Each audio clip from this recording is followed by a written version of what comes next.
मुहर्रम का आगाज़ हो चुका और यहाँ पर सहरी करने के बाद मैंने नमाज फ़जर अदा की। उसके बाद कुरान पाक की तिलावत की। 9 मुहर्रम हमें याद दिलाता है कि हक़ के लिए खड़े रहना ही असल कामयाबी है। अल्लाह हमें हज़रत इमाम हुसैन के पैगाम पर चलने की तौफ़ीक़ अता फ़रमाए, आमीन।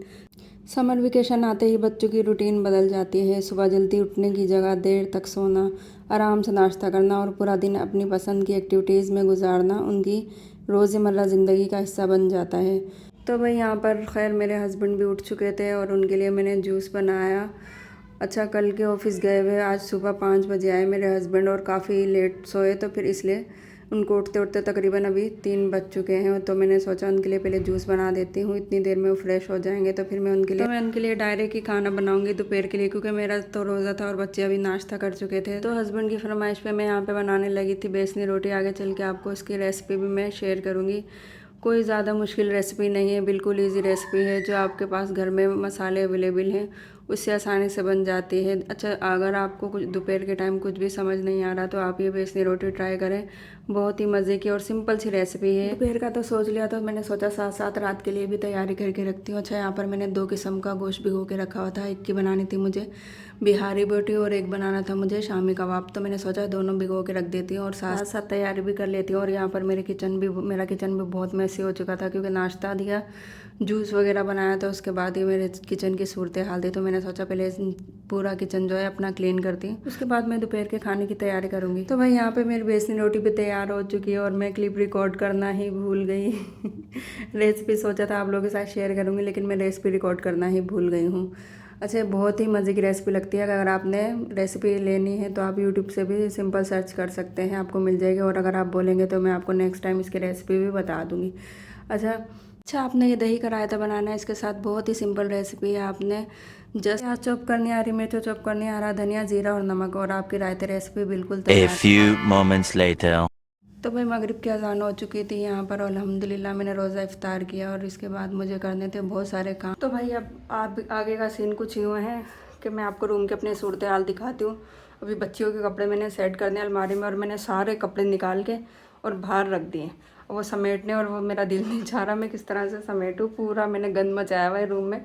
अभी आपको मैं अपने रूम की सूरत हाल दिखाती हूँ, तो आप लोगों ने डरना नहीं है बिल्कुल भी, ठीक है। अभी मैं दिखाती हूँ आपको। ये देखें यार, ये कपड़े निकाले मैं इस अलमारी से, कुछ इस अलमारी से निकाले हैं, और ये कुछ पड़ी हैं, इनके पैंट्स वगैरह पड़ी हैं। और बस अभी इसको सेट करना है, उसके बाद मैं आपको दिखाती हूँ, ठीक है। कुछ यहाँ रखने हैं और कुछ ये वाली अलमारी में रखने हैं। स्पेस कम हो तो फिर हर रोज़ का यही मसला है कि बच्चों के कपड़े सेट करने पड़ते हैं और निकालने पड़ते हैं आपको एक्स्ट्रा कपड़े। तो अभी इसको मैं सेट करती हूँ पूरी अलमारी को। और मेरी रूम की कंडीशन देख सकते हैं आप, पूरे कपड़े फैले हुए हैं हर जगह। चलें, इसको मैं सेट करती हूँ। क्लिप तो मैं आगे वॉइस ओवर करूँगी, क्योंकि फ़ैन बंद है, आप लोग देख सकते हैं फ़ैन बंद है, क्योंकि जाहिर सी बात है व्लॉग शूट कर रही हूँ तो फिर उसमें बहुत ज़्यादा शोर आता है फ़ैन का, फिर वॉइस सही नहीं आती, क्लियर नहीं आती। तो इस वजह से अब आगे का जो रिकॉर्ड है ना, मैं कैमरा सेट करके और वॉइस ओवर करती हूँ। अभी मैं दिखाती हूँ आप लोगों को मैंने किस तरह से बच्चों के कपड़े तय किए। तो भाई यहाँ पर मैं कपड़े तय कर रही हूँ, और मैं सोच रही हूँ कि जो वीडियोस बनाते हैं, जो व्लॉग बनाते हैं, उनको सलाम है, क्योंकि यहाँ पे इतनी गर्मी हो रही है कराची में, और फ़ैन बंद करके व्लॉग बनाना काम है। क्योंकि मैंने तो अभी नए व्लॉगिंग स्टार्ट किए, तो मेरे लिए हर एक चीज़ बिल्कुल न्यू है। तो मैंने सोचा जल्दी बस अच्छा यहाँ पे अपने कपड़े निपटा लेती हूँ, बच्चों के कपड़े सेट करके। उसके बाद मुझे बनाना था खाना, और इनके पापा बच्चों को लेकर गए हुए थे नानू के घर। तो मैंने सोचा बस ये जल्दी से इसको ख़त्म करके और आपको कुछ टिप्स एंड ट्रिक बताती हूँ, जो कि अगर आपके पास कम स्पेस है तो आप ज़्यादा से ज़्यादा इसमें अपनी अलमारी में आप ज़्यादा से ज़्यादा कपड़े रख सकते हैं। अच्छा, जैसे जैसे बच्चे बड़े होते जा रहे हैं, उनकी अपनी पसंद और चॉइस भी बढ़ती ही जा रही है। पहले जो कपड़ा निकाल दो वो पहन लेते थे, अब तो वही पूरी अलमारी खोल कर देखेंगे कि एक सूट निकाल कर बेड पर रखेंगे, फिर कहेंगे नहीं ये वाला नहीं, दूसरा चाहिए। और जब तक उनकी पसंद का कपड़ा नहीं मिलता तब तक पूरी अलमारी का नक्शा ही बदल चुका होता है।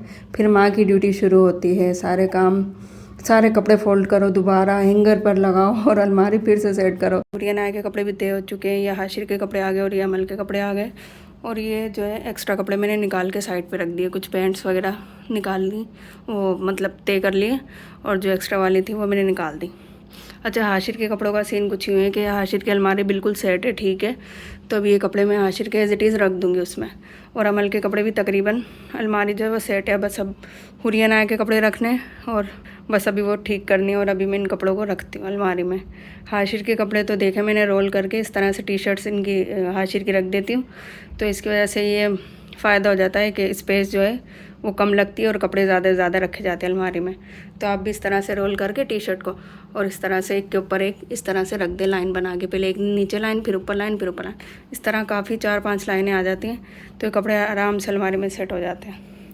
और ये हाशिर के शॉर्ट्स आ गए, अमल के कपड़े आ गए और हुरिया नाया के कपड़े ज़रा मैसी हैं, तो वो अभी मैं ठीक करके जब इसको रखूँगी तो सेट करके रख दूँगी वो मैं अलमारी में। चलें गाइज़, ये देखें काफ़ी हद तक कंडीशन में अच्छी कंडीशन में आ चुकी है हुरिया नाया बच्चियों की अलमारी जो है, काफ़ी हद तक अच्छी कंडीशन में आ चुकी है, ठीक है। और कुछ शूज़ वगैरह इनके आ चुके हैं और ये नीचे इनके कपड़े काफ़ी हद तक ठीक हो चुके हैं और कुछ जो है मैंने वहाँ पे रख दिए हैंगर करके, ठीक है, वो भी मैं आपको दिखाती हूँ। और ये अभी हाशिर के कपड़े रखने हैं और अमल के कपड़े जो है वो रखने हैं अभी मुझे। तो जी ऑल कपड़े डन, सारे मैंने कपड़े अलमारी में रख दिए और इनकी अलमारी सेट हो चुकी है। अच्छा, अभी मुझे ये करना है कि कल हमारी है दावत, तो उसके लिए मुझे जाना है और यहाँ पे मैंने बच्चियों के ये एक वाले कपड़े निकाले जो मैंने खुद ही स्टिच किए, तो अभी मैं जब प्रेस करूँगी फिर मैं आपको दिखाती हूँ कि मैंने किस तरह से इनकी स्टिचिंग की है कपड़ों की, ठीक है। यहाँ बच्चों के कपड़े प्रेस कर लिए मैंने और ये देखें ये हुरिया नाया का ड्रेस है, ये इस बॉर्डर पट्टी है, इस तरह से मैं दिखाती हूँ ठीक से, इस तरह से ये आगे पीछे की साइड मैंने बॉर्डर पट्टी अटैच कर दी। अच्छा, हुरिया नाया का तो सेम ड्रेस है और ये अमल का कुछ इस तरह से बनाया है क्योंकि जो कपड़ा था वो कम पड़ गया था, तो ये अमल का मैंने इस तरह से बनाया है। साइड जो बॉर्डर पट्टी निकली थी उसका इस तरह से डिज़ाइन बना दिया है और यहाँ पे 3-3 मोती अटैच कर दिया, ठीक है। और इस तरह से इसका दामन बना दिया है और इसके साथ ये फर्शी से शलवार होती है इस तरह से इसकी शलवार बना दी है मैंने अमल का। और हुरिया नाया का दोनों का सेम इसी तरह से मैंने बनाया है। बिन सईद का ये ड्रेस है और इसकी जो बॉर्डर पट्टी निकली है उससे ही मैंने सारी डिज़ाइनिंग की है। साइड पे जो बॉर्डर पट्टी होती है ना उसकी डिज़ाइनिंग की है सारी मैंने, ट्राउज़र पे भी और क्या कहते हैं पूरी शर्ट पे भी, सही है। अभी जब भी वेयर करेंगे फिर मैं आप लोगों को फाइनल लुक दिखाती हूँ इसकी। और यहाँ पे मैंने अपने भी कपड़े प्रेस कर लिए हैं और ये मैं अपना ड्रेस दिखाती हूँ। ये देखिए ये मेरा, और ये मेरा ड्रेस है, ये इसकी नेक इस तरह से बनी हुई है और राउंड इसका दामन है, इस तरह से राउंड दामन है और इस तरह से इस पर बेल लगाई हुई मैंने राउंड दामन पे येलो कलर की, ठीक है, सेम बेस कलर की। और जो ये स्लीव्स है इसकी उस पर इस तरह से मैं फर्शी शलवार बनाई है मैंने इसकी। तो भाई ये जो है वो इसकी फर्शी शलवार है, इस तरह से पूरी एम्ब्रॉयडरी हुई हुई है और ये इसका दुपट्टा है। अभी जब वेयर करूँगी फिर उसके बाद आपको फुल लुक दिखाऊँगी, इस तरह से ठीक से समझ नहीं आएगा। तो ये इसका पूरा ड्रेस है, ये देखें ये शलवार आ गई, फर्शी salwar. A few moments later. तो भाई सारे काम निपटाने के बाद रात के 12 बज चुके हैं यहाँ पे और मैं अपने लिए बना रही हूँ मैगी क्योंकि मैंने खाना नहीं खाया और मुझे सुबह सहरी भी करनी है, रोज़ा रखना है 10 मुहर्रम का भी, तो बस मैंने सोचा यहाँ पे अपने लिए मैगी बनाती हूँ थोड़ी सी ताकि मेरी क्रेविंग जो है वो ख़त्म हो जाए। तो अच्छा, मैं अमूमन खाती हूँ कनौर का जो ब्लेज़िन फ्लेवर होता है, हॉट ब्लेज़िन फ्लेवर, वो खाती हूँ। अब वो मेरे पास अवेलेबल नहीं था तो मैंने सोचा ये चटपटा मैगी जो होती है जो बच्चे खाते हैं कनौर की चटपटा मैगी नूडल्स, तो वो बना रही थी मैं यहाँ पे कुछ अपनी सॉस इसमें ऐड करके। तो मैंने सोचा इसमें ज़रा स्पाइसी सा जो है फ्लेवर आ जाएगा। अच्छा, यहाँ पे मैंने चिली गार्लिक सॉस ऐड किया, पेरी पेरी सॉस ऐड किया है इसमें और सोया सॉस ऐड किया है, मिल्क ऐड किया है और बहुत ही मज़े की ये सॉस जो है वो रेडी हो चुकी है। बस अब मैं इसको क्या करूँगी कि बाउल में निकालूंगी, अपनी जो मैगी मैंने बॉईल करके रखी है वो बाउल में निकाल के और इसमें ऐड कर दूँगी ये सिंपल सॉस जो मैंने अभी रेडी की है। यकीन जाने बहुत ही मज़े की रेसिपी बन के तैयार होती है। आप लोगों ने ट्राई करनी है, अगर आपको रात के टाइम क्रेविंग हो रही है और आपके पास कुछ भी अवेलेबल नहीं है तो आपने ये मैगी ट्राई करनी है और मुझे बताना है कि आपको ये रेसिपी कैसी लगी। बस अभी इसको मैं फिनिश करूँगी। आज की छोटी सी एक वीडियो, उम्मीद है आपको वीडियो पसंद आई होगी। अगर पसंद आए तो आपने लाइक, कमेंट और शेयर लाजमी करना है और मेरे चैनल को सब्सक्राइब करना नहीं भूलना। चलें जी, ये थी मेरी आज की एक छोटी सी वीडियो। मिलते हैं जी कल एक नई वीडियो के साथ। बाय बाय, टेक केयर, अल्लाह हाफिज़, ख्याल रखिएगा और दुआ में हमेशा याद रखिएगा।